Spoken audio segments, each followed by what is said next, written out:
Hi everyone, I'm Ira Jacobs, Dean of the Faculty of Kinesiology and Physical Education here at the University of Toronto. I extend very warm regards to University of Toronto alumni of our Faculty of Kinesiology and Physical Education and its predecessor, the Faculty of Phys Ed and Health. I hope that you and those close to you are in good health and enjoying the summer months, despite these extraordinary times in which we are living. With the start of the new academic year just weeks away, there's lots of excitement and energy that's quickly growing, and I thought this would be a good time for me to share an update with you about our spring and summer activity and our plans for another great but extraordinary fall term. To be frank, as an organization, we're no different than any other in the world today in terms of confronting the challenges of the COVID-19 pandemic for several months now. You know, I was very proud before the pandemic to be the Dean of KPE, and the amazing creativity, hard work, resilience, all demonstrated by our faculty, staff, and student leaders has only reinforced that pride. Our faculty and staff moved very quickly to provide all courses online for the summer term, and we had over 550 students enrolled in summer courses this summer.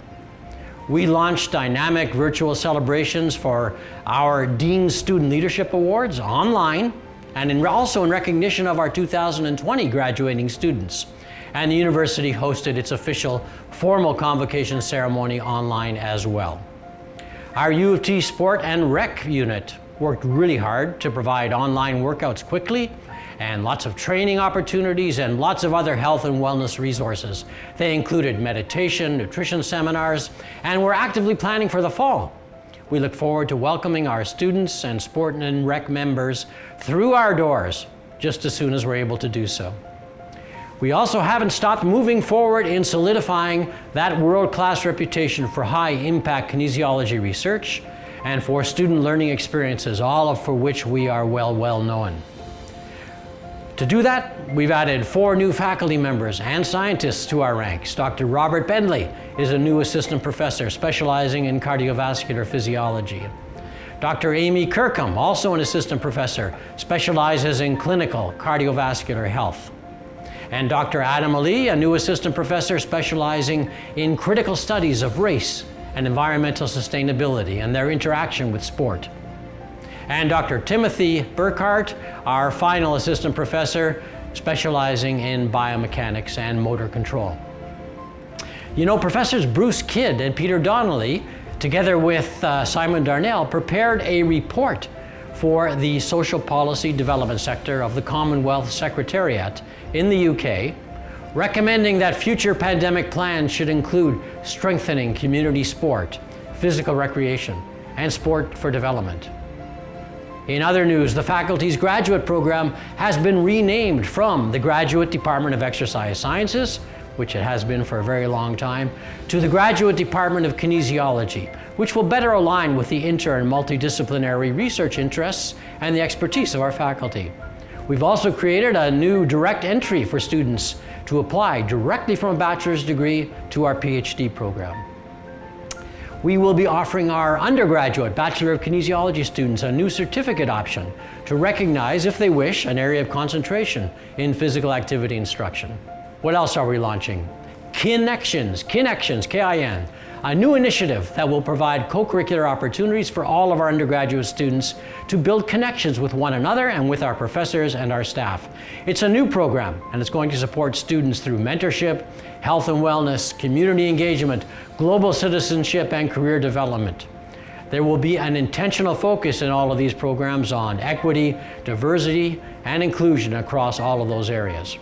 Some other news, Professor Gretchen Kerr was awarded a very significant government research contract to develop an internationally recognized research and innovation center. It's going to collect, generate, and disseminate research on gender equity in sport at the National Gender Equity in Sport Research Hub, the first of its kind in the world. Our KPE team, in collaboration with our educational technology specialists, are continuing to work together in extraordinary ways to provide a rich set of dynamic and innovative online experiences for our academic students to explore this fall. Those experiences are going to be aligned with our high quality educational standards that are a hallmark of the University of Toronto, with a special emphasis on health and safety, of course.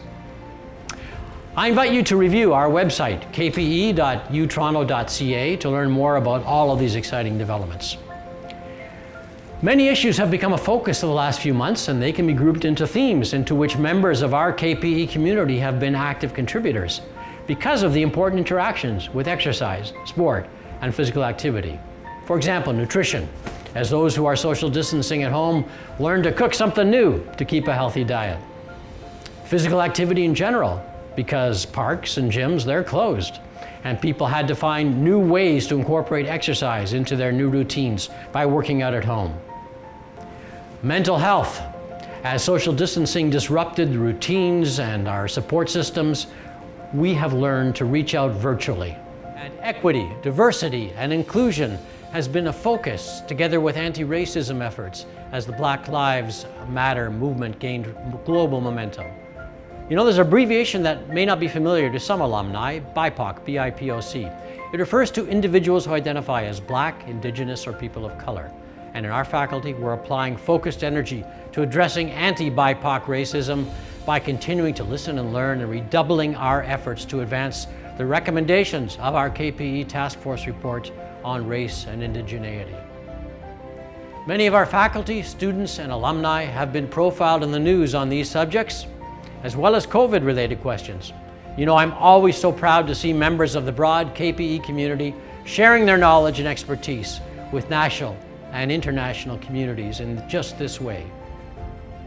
Over the next few months, we'll continue to reach out to you with new video content about what's been happening in the faculty, online events, and our regular email newsletters to alumni to help keep you informed and connected with all that is happening at the faculty. So please do stay tuned, watch for our messaging, make sure your friends and former classmates are receiving our emails. We also would love to hear from you. Reach out to us at alumni.kpe@utoronto.ca. Tell us how we're doing or what you'd like to hear from us. Lastly, I will leave you with this.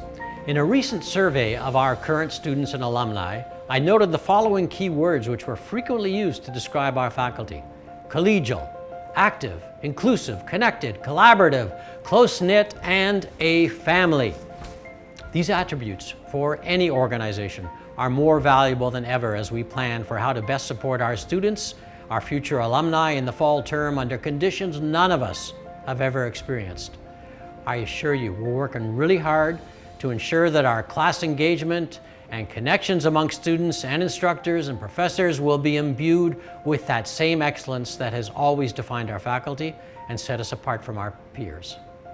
Thank you for your ongoing support, and my best to you to continue to enjoy a healthy, active, and enjoyable final few days of this summer. Bye-bye.